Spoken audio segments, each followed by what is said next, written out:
It's Reimu, slowly. It's Marissa, slowly. Hey, Marissa, railguns have been a hot topic in the news recently. But what exactly are they? Are they some kind of new train weapon or something? No. What the heck is a train anyway? Railguns are super futuristic weapons that fire bullets using electricity. What? They don't use gunpowder or anything.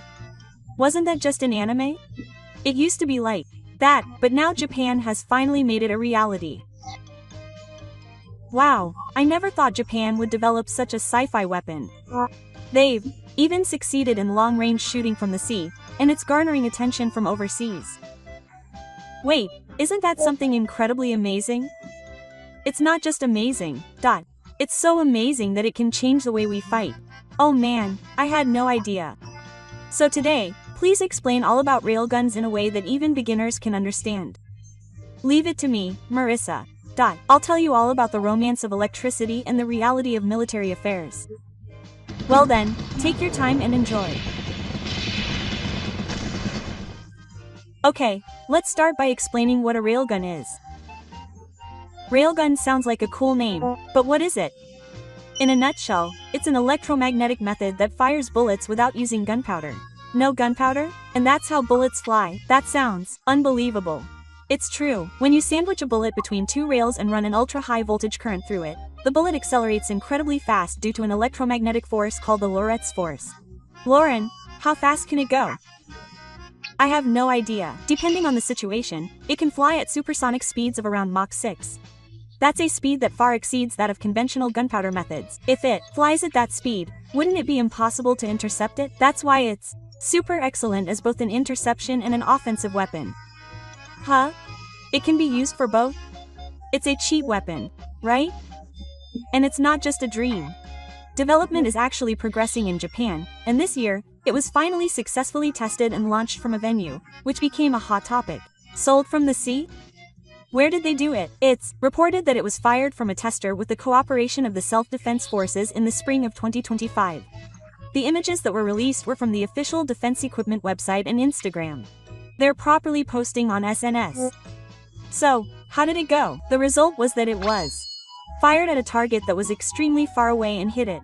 Isn't that amazing? It was their first time and they hit it?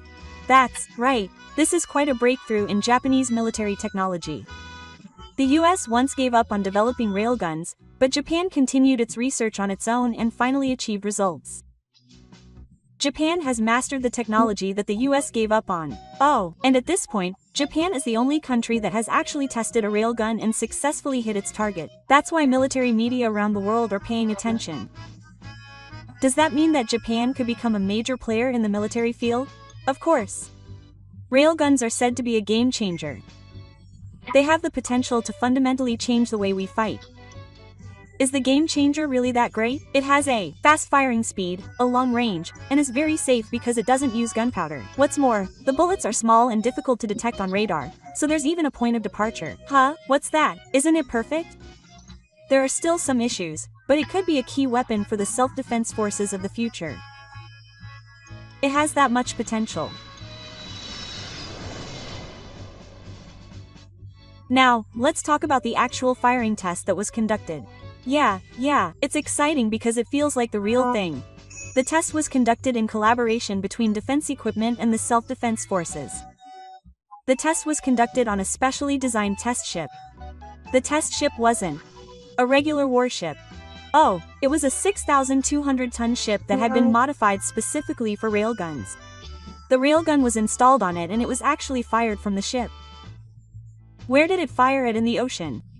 The target was a target floating quite a distance away. It was prepared with a small line like a tugboat and carefully marked. It must be very difficult to hit a moving ship, right? And it was a perfect hit. This is a significant achievement. In fact, this experiment is also being evaluated as a world first. Huh, was it a world first? Oh, so far, only a few countries have tested railguns in earnest, but Japan is the first country to actually hit a target from the venue. I feel like I've heard something amazing. The whole thing was posted on SNS, and a video of the moment of launch was posted on a Defense Equipment SNS that attracted attention. Even the video looks like something out of a movie. The impact of the launch. The radar array and external cameras are all captured in real time. The moment the bullet is fired from above the target and hits the target is particularly impressive. Can we see the moment of impact? Unfortunately, the scene of the impact has not been released yet. Maybe it will be shown at next year's Defense Technology Symposium. Really? Then I'll look forward to it. Incidentally, this success was reported not only in Japan but also overseas. The American military site Zavarn is particularly famous. It was reported that Japan was the first country to launch a railgun from the venue and hit its target. It was even picked up by the US. Isn't that amazing? What's more, America has stopped developing railguns due to technical obstacles. Yet Japan hasn't given up and has slowly and steadily made it this far. It's a case of steady progress. The tenacity of Japanese developers really deserves to be commended. They're currently collecting data from the small model and evolving it into a medium-sized model. The successful test also confirms that. So, there's a possibility that something even more amazing will come out in the future. Of course, railguns are still in the process of evolving. The real challenge is yet to come. Now, let's take a look at the performance of railguns and how they differ from other weapons. You won't know how amazing they are until you compare them. First, the biggest feature of railguns is their breakthrough speed. They're incredibly fast. Theoretically, they're said to be able to reach speeds of over 2,500 meters per second. Wait, isn't that faster than a missile? It depends on the missile, but even a car wash can travel at around 1,700 meters per second. Railguns are supersonic weapons that greatly exceed that. Doki. Wouldn't it be a shame to try to intercept something like that? In fact, it's said that conventional interception systems have difficulty dealing with it. Furthermore, unlike guided missiles, it's difficult to detect on radar. It's also fast and hard to spot, so that's not cheating. Another big point is that it doesn't use gunpowder. It's incredibly safe. What do you mean no gunpowder? It doesn't explode? Oh, it only uses electricity. The bullets themselves are just lumps of metal. So there's no risk of secondary explosions, and ammunition depot management is easier. Even if the ammunition is hit directly by an enemy attack, there won't be a huge explosion. Oh, isn't it incredibly important in a subtle way? Isn't it something that can save lives? Yes, safety is a super important point for both soldiers and appraisers. And the cost is incredible. Each bullet costs only a few 100,000 yen. Missiles cost hundreds of millions of yen, don't they? It's incomparable. So it's a waste to fire effective missiles at cheap targets like drones. But railguns can deal with such small threats without losing out in terms of cost. It's even been praised as being suitable for the sky if it can be used in series. Fast, cheap, and safe. But does it really have any weaknesses? It does. But don't worry, I'll explain them in detail later. In any case, for now, let's just keep its overwhelming performance in check. Incidentally, its range is also quite impressive. Even in the current testing stage, it can target distances of over 200 kilometers. Wait, isn't that the same range as a missile? That's right. This is why it's said that the boundary between missiles and missiles is collapsing, allowing electromagnetic force to cover distances that were previously impossible. So in the future, railguns will be able to cover everything without missiles? It's still early, but their anti-aircraft capabilities and range of applications are definitely expanding. Also, since they're much cheaper than missiles, there's a reason why you can reduce the number of them. I see. It's actually really important not to be defeated by cost. That's right. Especially against countries that launch mass attacks, cost is justice. So railguns are quite advantageous as a defense strategy. It feels like I'm listening to something from another world. Okay, so from here on out I'll talk about the remaining issues and technical hurdles for railguns. It sounds like everything is going perfectly fine from what I've heard so far, but there are still some problems. Of course, even the finest has its limits.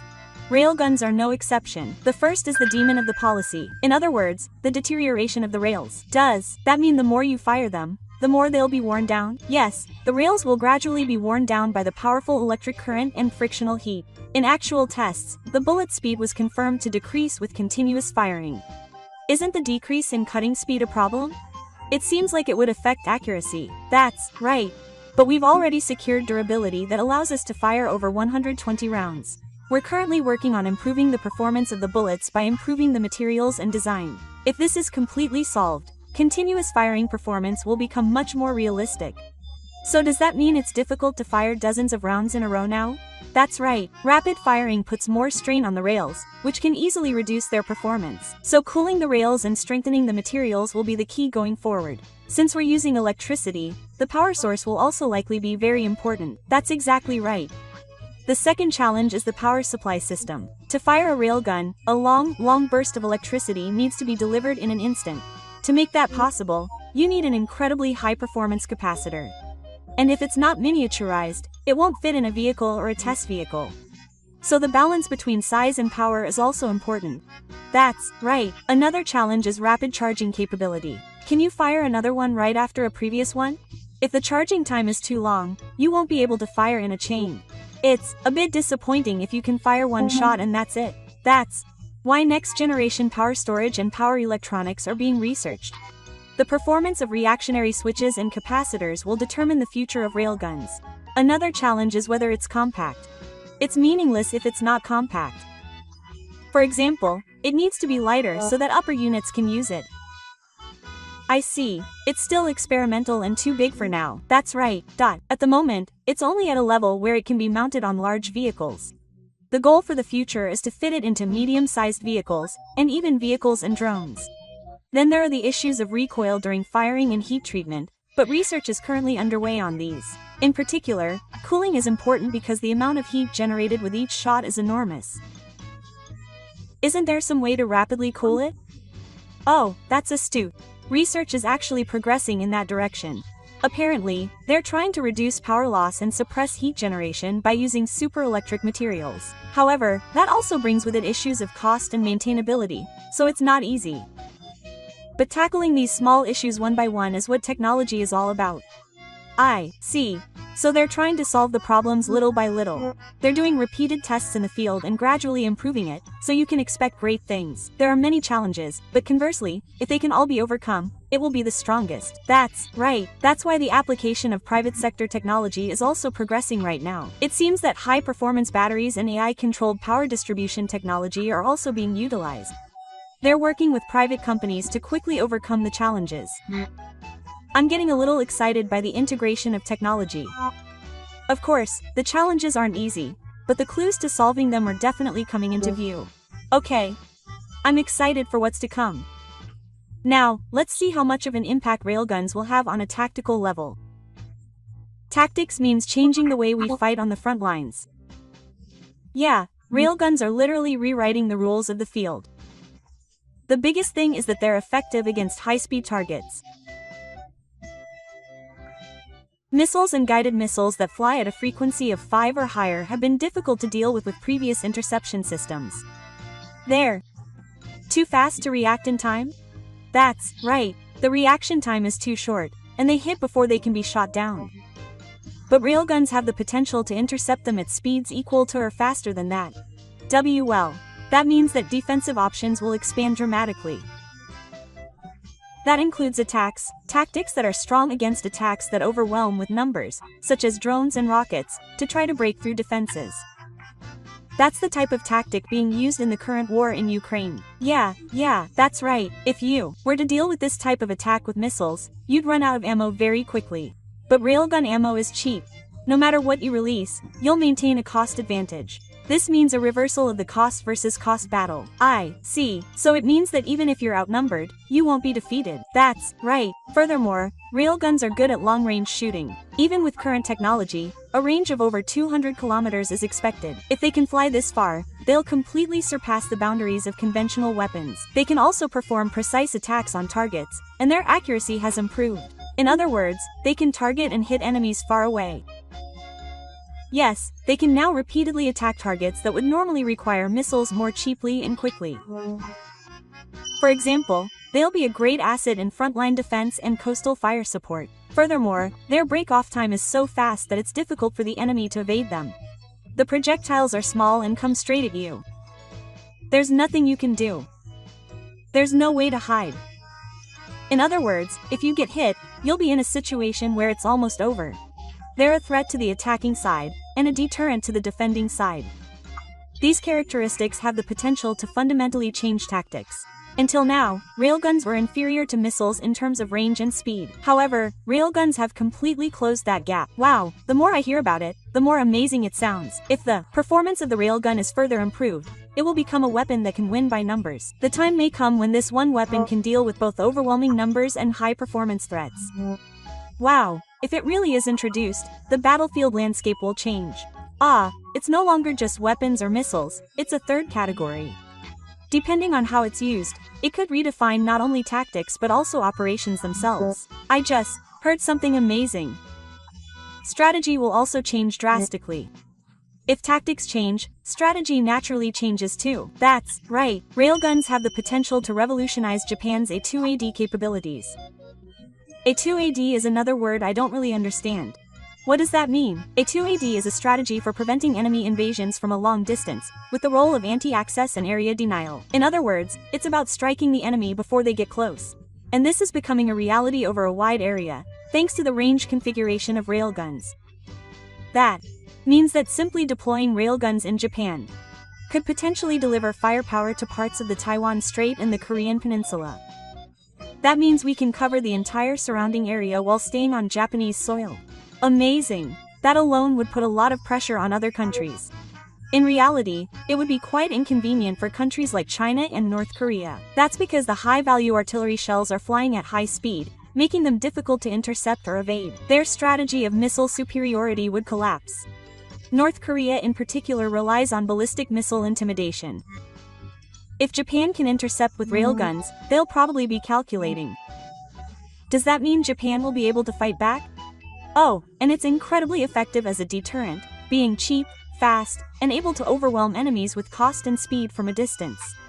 And the biggest appeal is that you can fire them without worrying about the number of rounds. Does that mean that everything that has relied on missiles up until now will be replaced with railguns? It will still take some time, but we can definitely reduce our reliance. In other words, Japan's defense system will become more flexible and sustainable.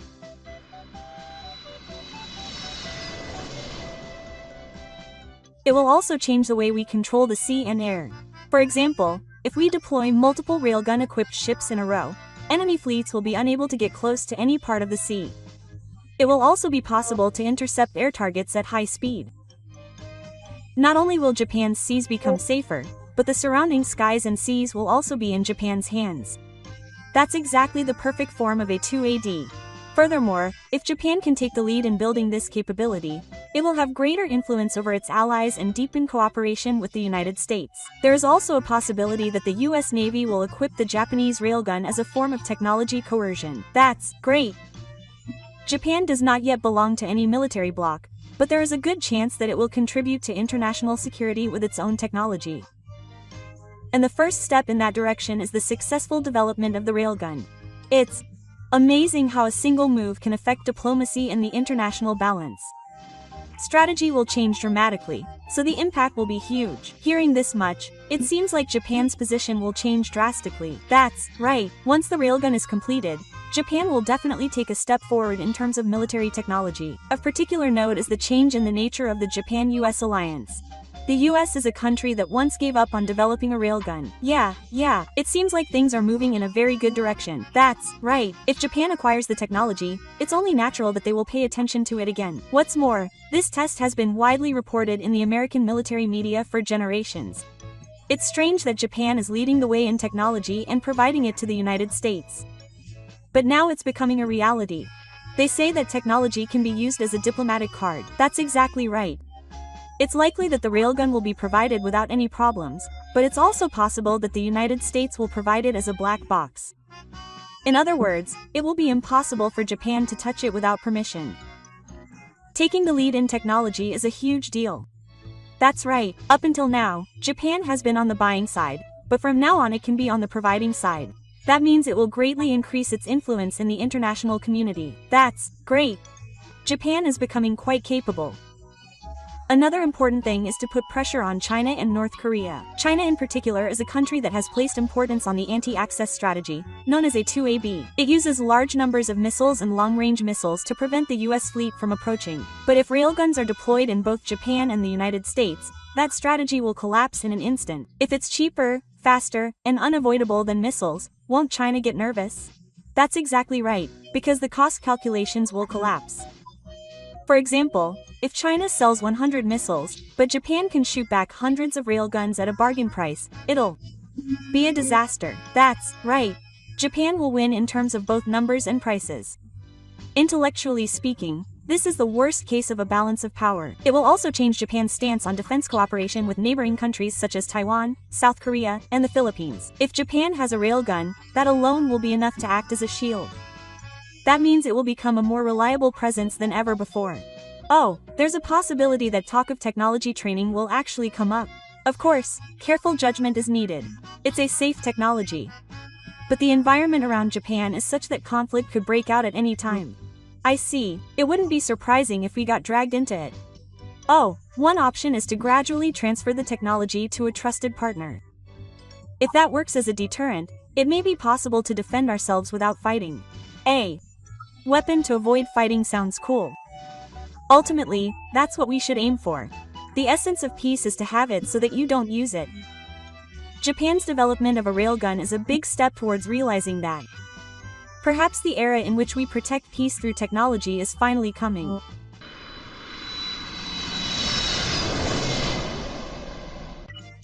Regarding the matter that Remu mentioned at the beginning, the Ukrainian military recently had 2 fuel gas bases attacked. With previous attacks, Russia's fuel infrastructure has been significantly damaged. The Wall Street Journal reported on August 26 that Russia has been forced to the point of fuel distribution. What was that report about? It pointed out that drone attacks aimed at Ukraine's oil have halted approximately 13% of its fuel production capacity. More than 10% is quite a lot. And that's not the only damage to the fuel infrastructure. Sanctions imposed by European countries have also limited the country's ability to repair and maintain infrastructure. And in addition to the fuel shortage, the impact on transportation is already being felt in various ways by the people.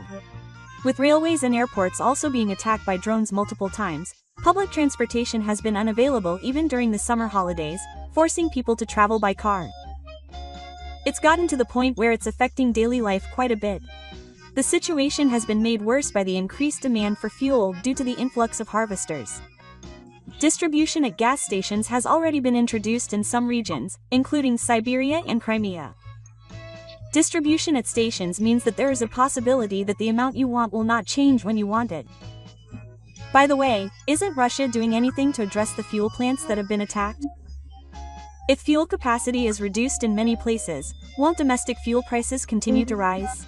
It seems that there have been cases where fuel plants have requested the state for recovery costs, but the government has refused. What do you mean? The Ilyinsky fuel plant in southern Russia was severely damaged by a drone attack by the Ukrainian military. Furthermore, its operating rate had already been significantly reduced due to previous attacks, and it is highly likely that it has been completely shut down due to the recent destruction. Well, if the damage was already done, it would be difficult to operate. But considering the fuel capacity, it can't be left as it is. That's right. So, companies in Russia have made formal requests to the government for subsidies for recovery costs. But the Putin regime refused? Yeah, it's like telling the affected companies to figure it out themselves. Didn't they make a formal request because they couldn't figure it out? That's right. Is this Ilyinsky oil plant quite large? Yes. It was responsible for nearly half of the fuel supply in the Dar region of Kurishi. The shutdown of this plant is seen as having a serious impact on the entire region, so private companies have effectively given up on repairing oil plants in high-risk areas. If they manage to do something about it, they'll just be attacked by drones again soon, and they won't get any support for repairs, so that's certainly the decision to make.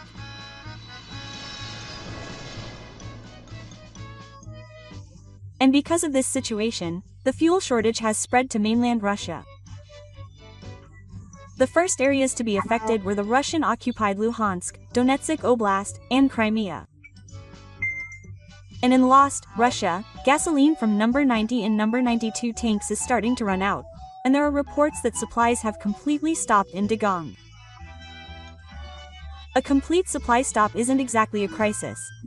The country's focus on the war has halted investment in regional infrastructure and public services. So, the only option is to import fuel from other countries. Russia has been re-importing fuel from the Mobil and Novobor oil plants in Belarus for some time now.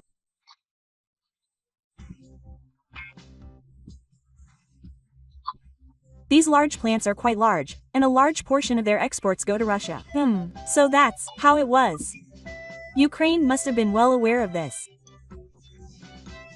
Weren't these routes targeted by Ukraine? Well, Ukraine avoided a direct attack on mainland Belarus, but instead focused on attacking the fuel distribution network from Belarus to Russia. A typical example is the Blue Pipeline and its line of sight. A major pumping station in Bryansk was destroyed, significantly reducing the ability of Belarus to supply crude oil to its plants. Is it possible that the routes that have been used for a long time are no longer usable and that some other routes are being used instead? It is also possible that other rail transport is being used, but I don't think it can transport that much. There may also be cost issues. There was also a pipeline in Russia to transport gasoline from Belarus to Russia. This is called the Steel Horse, and one of the key facilities of this pipeline was attacked near the village of Brinsk Oblast. Experts have evaluated this as Ukraine taking a strategic approach of avoiding Belarusian territory while accurately attacking Russia's logistics capabilities. In that case, Ukraine is not just attacking Russia, but is also taking a tactic of attacking such routes. That's what it means. Up until now, the Russian government had been confident that they could rely on Belarus even if their domestic oil refineries were destroyed, but now the crucial supply line from Belarus is under attack. Even if the Belarusian oil refineries were operating, it would be difficult to transport crude oil via Brussels, and the transportation of produced gasoline has also been suspended. It seems that even though it is formally operational, it is becoming a control center that cannot actually export. If it cannot export to Russia, the Belarusian voice-acting center will also suffer damage. The halt in the flow of fuel is a bigger problem than you might think. Experts point out that fuel is the lifeblood of the economy, and if its flow stops, everything stops. If the flow of fuel stops, it will affect the volume of services, transportation, production, and military. After all, cars can't run without fuel. It certainly makes sense that it will affect various areas. Furthermore, the attacks are not just random, but are targeted at the heart of critical infrastructure. So these things are being done strategically. Yes, the operation is being carried out strategically, and it may not be long before a domino effect of inflation, national finances collapsing, and fuel shortages in Europe and Russia occurs. It feels like Russia's economic crisis is approaching. This is beginning to be acknowledged even within the Russian government.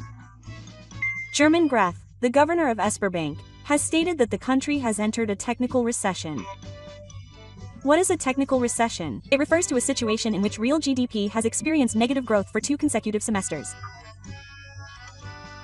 It can be used as a simple indicator of economic change. The official definition of a recession is quite complicated, but this is an easy-to-use guide. I see.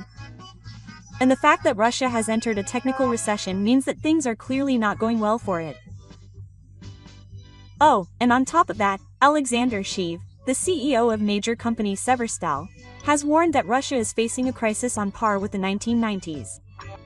Let's see, the 1990s refers to the period of severe economic collapse and state dysfunction after the collapse of the Soviet Union.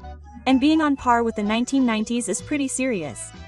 And then, Chekhov went on to say that if the funding shortage continues, Russia's industrial infrastructure will turn into a mountain of rusty iron.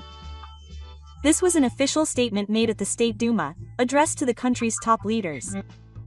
You can see how serious the situation is.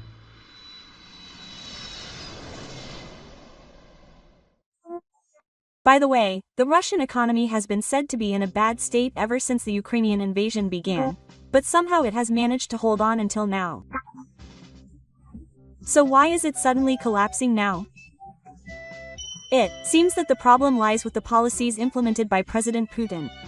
Is that really it? At the beginning of 2022, the Russian government and the central bank handed over all rights to private companies, such as deregulation and tax deferrals. This also included the possibility of illegal activities. Somehow, that's very Russian. But thanks to that, the Russian economy temporarily recovered. So, isn't it still somehow managing, albeit in a difficult situation? Well, it's as if they were given free rein. During this period, the Russian economy was temporarily stable due to the foreign reserves that had been accumulated, independent business activities, and temporary strong oil and gas revenues. But now the Putin administration has changed its policy.